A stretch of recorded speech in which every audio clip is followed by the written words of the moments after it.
पेशी विज्ञान व जैवतंत्रज्ञान, सेल बायोलॉजी अँड बायोटेक्नॉलॉजी, इयत्ता 10वीच्या विज्ञान भाग 2 मधील हे 4 गुणांचं प्रकरण.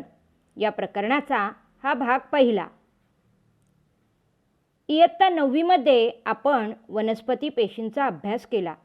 या इयत्ता 10वी मध्ये आपण मानवासारख्या बहुपेशीय सजीवाच्या शरीर रचनेचा अभ्यास करणार आहोत.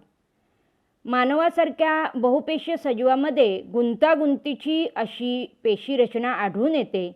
ही पेशी रचना म्हणजेच मनुष्य हा सजीव असल्याचं प्रमुख लक्षण आहे. Cellular organization is the primary characteristic of all living organism. पेशी हा सर्व सजीवांचा रचनात्मक व कार्यात्मक असा मूलभूत घटक आहे. Cell is the fundamental structural and functional unit of living organisms. सजीवांची संघटन पातळी. सजीवांमध्ये पेशी म्हणजेच सेल सारखं काम करणाऱ्या पेशी एकत्र आल्या की त्यापासून उती म्हणजे टिश्यू तयार होतात. समान कार्य असणारे टिश्यू एकत्र आले की त्यापासून इंद्रिय म्हणजेच ऑर्गन, यामध्ये जठर, स्टमक किंवा लिव्हर, यकृत, इंटेस्टाईन, आतडे यासारख्या अवयवांचा समावेश होतो. ही समान कार्य करणारी इंद्रिय एकत्र आली की एक इंद्रिय संस्था, मग ती पचन संस्था किंवा श्वसन संस्था, सर्क्युलेटरी सिस्टीम, डायजेस्टिव्ह सिस्टीम यासारख्या विविध सिस्टीम इंद्रिय संस्था असू शकतात. आणि अशा सर्व इंद्रिय संस्था एकत्र आल्या, ऑर्गन सिस्टीम एकत्र आल्या की एक सजीव ऑर्गॅनिझम तयार होत असतो. अशा शरीर पातळ्या प्रत्येक सजीवामध्ये आढळून येतात. याचाच अर्थ पेशींच्या आधारेच सजीवांच्या जीवनक्रिया घडून येतात. It is only with the help of the cells that living organisms carry out all their different life process. दिलेल्या चित्रात तुम्हाला प्लांट सेल्स म्हणजेच वनस्पती पेशी आणि ॲनिमल सेल प्राणी पेशी दिसून येतील. पेशींचे प्रकार, पेशीची रचना, पेशीतील अंगके म्हणजेच ऑर्गॅनेल्स ऑफ द सेल्स आणि पेशी विभाजन सेल डिव्हिजन या सर्वांचा अभ्यास जीवशास्त्राच्या ज्या शाखेत होतो त्याला पेशी विज्ञान म्हणतात. The structure, types and organelles of the cells, cell division and some other aspects together are studied in a branch which is called as the cell biology or cytology. पेशीवर संशोधन करणाऱ्या या संस्था, राष्ट्रीय पेशी संशोधन संस्था जी पुण्यामध्ये आहे, national centre for cell science, तर इन्स्टेम नावाची संस्था ही बेंगळुरू येथे आढळून येते. यानंतर आपण मूलपेशी या महत्त्वपूर्ण भागावर अभ्यास करणार आहोत. स्त्रीयुग्मक व पुयुग्मक. स्त्रीयुग्मक म्हणजे फिमेल गॅमेट आणि पुयुग्मक म्हणजे मेल गॅमेट यांचं मिलन झाल्यानंतर जो युग्मनज म्हणजे झायगोट बनतो त्यापासून पुढील सजीव तयार होत असतो.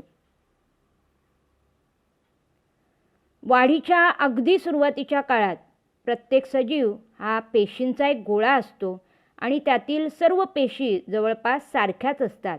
दिलेल्या चित्रात या मूलपेशी किंवा स्टेम सेल्स तुम्हाला दिसून येतील, ज्यांच्यापासून पुढे कार्डियाक सेल्स म्हणजे हृदयाशी संबंधित पेशी, मसल सेल्स म्हणजे स्नायूपेशी, इंटेस्टिनल सेल्स म्हणजेच आतड्याशी संबंधित पेशी आणि त्यापासून तयार झालेला अवयव हा दिसून येईल. या सर्वांवरून आपल्याला मूलपेशीचं महत्त्व लक्षात आलं असेलच. पुढे याच मूलपेशी शरीरातील कोणत्याही पेशीची वेगवेगळ्या ऊतींची निर्मिती करतात आणि ऊतीपासून वेगवेगळे अवयव जे आहेत ते तयार होऊन प्रत्येकजण आपापलं काम व्यवस्थितरित्या पार पाडतो. यालाच मूलपेशीचे विभेदन म्हणजेच डिफरन्सिएशन ऑफ स्टेम सेल्स असं म्हटलं जातं. मग या मूलपेशी असतात तरी कोठे? Where are stem cells found? आईच्या गर्भाशयात असणाऱ्या नाळेत, म्हणजेच आईचा बेंबीचा भाग हा बाळाच्या बेंबीशी जोडला गेलेला असतो आणि इथेच या स्टेम सेल्स मूलपेशी ज्या आहेत त्या नाळेमध्ये अम्बिलिकल कॉर्ड ज्याला आपण म्हणतो त्यामध्ये आढळून येतात. मेद ऊतीमध्ये इन ॲडिपोज कनेक्टिव्ह टिश्यू हा भाग साधारणपणे आपल्या त्वचेमध्ये आढळून येतो. भ्रूणाच्या कोरकफुटी अवस्थेत in the blastocyst stage of embryonic development. दिलेल्या चित्रात हा ब्लास्टोसिस्ट कसा तयार होतोय तो तुम्हाला दिसून येईल. जेव्हा मेल गॅमेट म्हणजेच पुयुग्मक हा फिमेल गॅमेट स्त्री युग्मकाबरोबर संयोग पावतो त्यावेळेला तयार होणारा मोरुला आणि त्यानंतर पुढे त्याचं रूपांतर ब्लास्टोसिस्ट म्हणजेच कोरकफुटीमध्ये होतं, ज्यामध्ये आपल्याला स्टेम सेल्स म्हणजेच मूलपेशी ज्या आहेत त्या आढळून येतात. रक्त अस्थिमज्जेत इन रेड बोन मॅरो जो आपल्या पाठीच्या मणक्यामधला भाग आहे आणि अर्थात रक्तामध्ये इन ब्लड या मूलपेशीचं जतन होणं गरजेचं असतं. मग हे प्रिझर्वेशन कशा पद्धतीने केलं जातं तर नाळेतील रक्त किंवा रक्त अस्थिमज्जा किंवा कोरकफुटीतील भ्रूणपेशी म्हणजेच ब्लास्टोसिस्ट यांचे नमुने काळजीपूर्वक गोळा करून त्यांना जंतुविरहित कुप्यांमध्ये -135°C वजा 190°C इतक्या कमी तापमानात द्रवरूप नायट्रोजनमध्ये ठेवले जाते. For the purpose of preservation, stem cell samples are carefully collected from sources like cord blood, red bone marrow, or embryo, that is blastocyst, are kept in small sterile vials. These vials are kept in liquid nitrogen at -135°C to -190°C. मूलपेशी संशोधन stem cell research. संपूर्ण वैद्यकशास्त्रात मूलगामी परिवर्तन घडवून आणणारी परिवर्तन म्हणजेच बदल हा बदल घडवून आणणारी जैवतंत्रज्ञानातील क्रांतिकारी घटना म्हणजेच मूलपेशी संशोधन होय. In biotechnology stem cell research is a revolutionary event. This technique has the potential of bringing about the fundamental changes in the medical science. मूलपेशीचे प्रकार टाइप्स ऑफ स्टेम सेल्स हे पुढील प्रमाणे आहेत. भ्रूणीय मूलपेशी एम्ब्रियॉनिक स्टेम सेल्स आणि वयस्क मूलपेशी ॲडल्ट स्टेम सेल्स. भ्रूणीय मूलपेशी एम्ब्रियॉनिक स्टेम सेल्स. दिलेल्या चित्रामध्ये तुम्हाला लक्षात येईल की फलनानंतर फलित अंड्याच्या विभाजनाला सुरुवात होते व त्याचे रूपांतर भ्रूणात होते. Division of the zygote starts and thereby it is converted into embryo. गर्भधारणेनंतर म्हणजेच बाळाची वाढ आईच्या पोटात होण्यास सुरुवात झाल्यानंतर 14व्या दिवसापासून पेशीच्या विशेषीकरणाला सुरुवात होते. या विशेषीकरणामुळे जो मांसाचा गोळा आहे त्यापासून अस्थिपेशी, यकृत पेशी किंवा चेतापेशी इत्यादी अवयवांच्या पेशी तयार व्हायला सुरुवात होते. Cell differentiation starts from 14th day of conception. Cells of different organs like bone cells, liver cells and neurons are formed due to differentiation. आणि असे विशेषीकरण सुरू होण्याच्या आधी ज्या भ्रूणपेशी असतात त्यांनाच मूलपेशी असे म्हटले जाते. Embryonic cells before differentiation are called as embryonic stem cells. वैशिष्ट्य म्हणजे मानवी शरीरातील जवळपास 220 प्रकारच्या पेशी या मूलपेशीपासून म्हणजेच भ्रूणामध्ये आढळणारे जे स्टेम सेल्स असतात त्यांच्यापासून जन्म घेतात. थोडक्यात स्वतःची पुनरावृत्ती करण्याची क्षमता या भ्रूणपेशीमध्ये किंवा मूलपेशीमध्ये असते. मूलपेशींच्या अंगी असलेल्या या गुणधर्माला बहुविधता असे म्हणतात. Self multiplying ability of stem cell is called as pluripotency.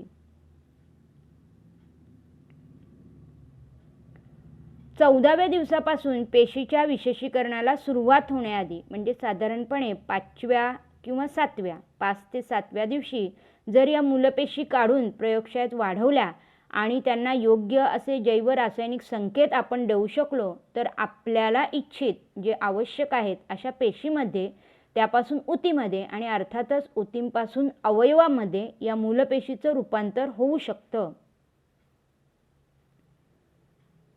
यानंतरचा भाग म्हणजे वयस्क मूलपेशी ॲडल्ट स्टेम सेल्स.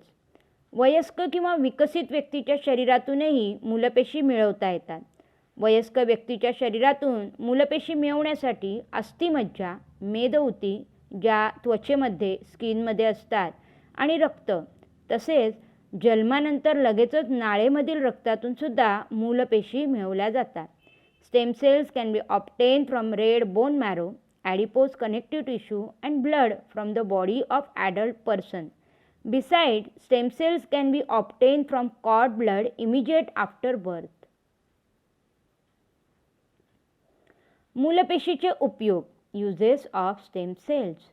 या मूलपेशींचा उपयोग पुनरुज्जीवन उपचार म्हणजेच रिजनरेटिव्ह थेरपी आणि अवयवरोपण ऑर्गन ट्रान्सप्लांटेशन यामध्ये होताना दिसतो. यातील पहिली उपचार पद्धती म्हणजे पुनरुज्जीवन उपचार पद्धती, रिजनरेटिव्ह थेरपी. सेल थेरपी हा त्यातलाच एक भाग.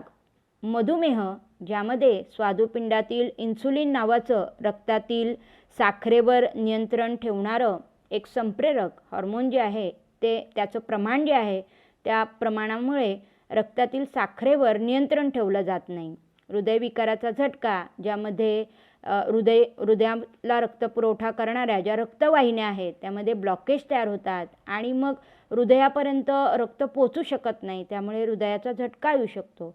अल्झायमरसारखा जो आजार आहे या आजारामध्ये व्यक्तीला आदल्या दिवशी काय घडलं आहे हे सुद्धा स्मरणात राहू शकत नाही. पार्किन्सनसारखा जो डिझीज आहे, हा आजार जो आहे यामध्ये व्यक्तीच्या हालचाली ज्या आहेत जसे चालणे, धावणे यासारख्या साधारण क्रिया ज्या आहेत त्यासुद्धा व्यक्तीकडून होऊ शकत नाही. आणि मग अशावेळी ज्या निकामी झालेल्या ऊती आहेत त्या बदलण्यासाठी या सेल थेरपीची मदत होते. ॲनिमिया म्हणजे रक्तक्षय, त्याचप्रमाणे ल्युकेमिया जो कर्करोगाचा एक प्रकार आहे, या रोगांमध्ये सुद्धा लागणाऱ्या रक्तपेशी बनवण्यासाठी या रिजनरेटिव्ह थेरपी किंवा पुनरुज्जीवन उपचार पद्धतीतील सेल थेरपीची मदत घेतली जाते. यकृत किंवा किडनी म्हणजेच मूत्रपिंड यासारखे अवयव निकामी झाल्यास मूलपेशीपासून ते अवयव बनवून त्याचे रोपण करता येते. In case of failure of organs like kidney and liver, those can be produced with the help of stem cells and transplanted. या संशोधनावर सध्या बराच अभ्यास सुरू आहे आणि कालांतराने आपण त्यात यश मिळवू हे नक्कीच. एक कृतीयुक्त प्रश्न जो या भागावर आधारित आहे. दिलेल्या आकृतीचं नीट निरीक्षण करून तुम्हाला त्याचं नामनिर्देशन, त्याची नावं जी आहेत ती नावं द्यायची आहेत. लेबल द फॉलोइंग डायग्राम, जी तुम्हाला इथे दिसून येतील. प्लुरिपोटंट स्टेम सेल्स म्हणजे मूलपेशी, त्यापासून बोन म्हणजे हाडे किंवा अस्थी तयार होत आहेत. हार्ट म्हणजेच हृदय तयार होतं आहे. यकृत म्हणजे लिव्हर, इंटेस्टाईन म्हणजे आतडी, न्यूरॉन म्हणजे चेतापेशी आणि ब्रेन म्हणजे मेंदू. अशी नावं तुम्हाला परीक्षेला जर हा प्रश्न आला तर द्यावी लागतील. दिलेली आकृती कोणत्या उपचार पद्धतीची सूचक आहे? Which therapy is shown in the given diagram. याचं उत्तर अर्थात मूलपेशींचा वापर करून अवलंबिण्यात येणारी पुनरुज्जीवन उपचार पद्धती, regenerative therapy or stem cells therapy using stem cell. या उपचार पद्धतीचा अवयवरोपणासाठी कोणता फायदा होऊ शकतो? Which will be possible benefits of this therapy in organ transplantation. याचे उत्तर म्हणजे पुनरुज्जीवन पद्धतीमुळे निकामी झालेले अवयव मूलपेशीच्या मदतीने पुन्हा तयार करता येतात आणि निकामी अवयव बदलता येऊ शकतो. उदाहरणार्थ यकृत, किडनी इत्यादी. With the help of a therapy, organs like liver, kidney from stem cells can be redeveloped to replace the failed ones. यानंतरचा भाग म्हणजे अवयव प्रत्यारोपण, ऑर्गन ट्रान्सप्लांटेशन.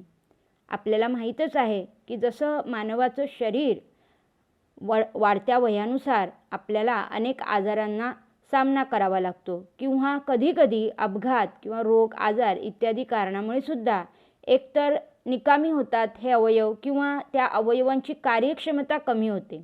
आणि अशा परिस्थितीत जर त्या व्यक्तीस आवश्यक असलेला अवयव मिळाला तर त्याचं जीवन हे सुसह्य होऊ शकतं. धोक्यात असणारा त्याचा जीवसुद्धा वाचू शकतो. आपल्याला माहीतच आहे की प्रत्येक व्यक्तीला मूत्रपिंडाची एक जोडी असते. एका मूत्रपिंडाच्या मदतीने शरीरात उत्सर्जनाचे काम चालू शकत असल्याने दुसरे मूत्रपिंड आपण दान करू शकतो.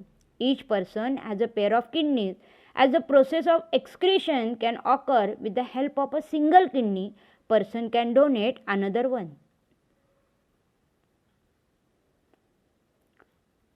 या चित्रामध्ये तुम्हाला रक्तगट आपले जे आहेत त्या रक्तगटांचा अंदाज येईल. मानवी शरीरामध्ये A positive, A negative, B positive, B negative, A B positive, A B negative, O positive, O negative आणि नव्याने संशोधनात आलेला बॉम्बे ग्रुप हा रक्तगट जो इथे दाखवला नाही पण लक्षात ठेवण्यासारखा, या रक्तगटांचा विचार जो आहे, रक्तगटांचा विचार अवयव प्रत्यारोपणाच्या वेळी दाता आणि गरजवंत यांच्या बाबतीत करावा लागतो, कारण ओ हा वैश्विक दाता रक्तगट आहे, युनिव्हर्सल डोनर असं आपण म्हणू. तर युनिव्हर्सल रेसिपियंट म्हणजेच वैश्विक ग्राहित जो आहे तो ए बी रक्तगट गृहीत धरला जातो आणि याचं पुरेसं ज्ञान हे असणं गरजेचं ठरतं. यकृत, हृदय आणि नेत्र हे असे अवयव आहेत की ज्यांचं दान आपण जिवंतपणे करू शकत नाही. या अवयवांचं दान हे मरणोत्तर होत असल्याने मरणोत्तर अवयवदान व देहदान यासारख्या संकल्पना पुढे आल्या आहेत. Organs like liver, heart, eyes cannot be donated during life time. They can be donated after death only. This has led to the concepts like after death donation, organ donation of body, अवयवदान व देहदान, organ and body donation. विज्ञानाच्या प्रगतीमुळे असे लक्षात आले आहे की काही विशिष्ट परिस्थितीत मृत शरीरातील बरेच अवयव मृत्यूनंतर काही कालावधीपर्यंत चांगले असू शकतात. आपले हृदय जे आहे हे मृत्यूनंतरही सर्वसाधारणपणे कोल्ड रिजन म्हणजे थंड भागात जर जतन केलं गेलं तर 3 ते 4 तास धडधडताना दिसतं. Due to process in science it has been realize that many organs remain functional for certain period even after death occurs. असे अवयव मृत्यू पश्चात दान केल्यास कोणीतरी अंध व्यक्ती नव्याने हे जग पाहू शकते. Blind can regain the vision due to eye donation. यकृत, हृदय, मूत्रपिंड, त्वचा अशा अनेक अवयवांचे दान करून गरजवंत व्यक्तीचे जीवन सुसह्य करता येते. Life of many people can be rendered comfortable by donation of organs like liver, kidney, heart, skin etcetera. देहदान केल्याने चित्रात दाखवल्याप्रमाणे वैद्यकीय अभ्यासामध्ये संशोधन करण्यासाठी शरीर उपलब्ध होते. Body can be made available for research in medical studies. एक वेगळा भाग इथे आपण पाहणार आहोत तो म्हणजेच ग्रीन कॉरिडॉर. ग्रीन कॉरिडॉर म्हणजे खास मोकळा केलेला मार्ग. अशा मार्गातून अवयवदान करण्याकरता दात्याकडून मिळवलेले अवयव अत्यंत जलद गतीने रुग्णालयापर्यंत पोहोचवण्यासाठी सोय केलेली असते. ज्या रुग्णालयात शस्त्रक्रिया होणार असते अशा ठिकाणी हे अवयव सुस्थितीत पोहोचवले जातात. Green corridor refers to a special road route that enables harvested organs meant for transplants to reach the destined hospital. अवयवदान व प्रत्यारोपण या बाबतीत कोणत्याही व्यक्तीची फसवणूक होऊ नये यासाठी कायद्याचे संरक्षणही दिले गेले आहे. गरज आहे ती फक्त लोकांमध्ये याविषयीची जागृती निर्माण होण्याची. Organ donation and transplantation is under the control of transplantation human organ act. So only awareness of people is required in this direction. अशा रीतीने या भागामध्ये आपण मूलपेशी स्टेम सेल्स याचा अभ्यास केला. या पुढील भागात आपण बायोटेक्नॉलॉजी, जैवतंत्रज्ञान व मानवी जीवनामध्ये त्याचा झालेला फायदा यांचा अभ्यास करणार आहोत.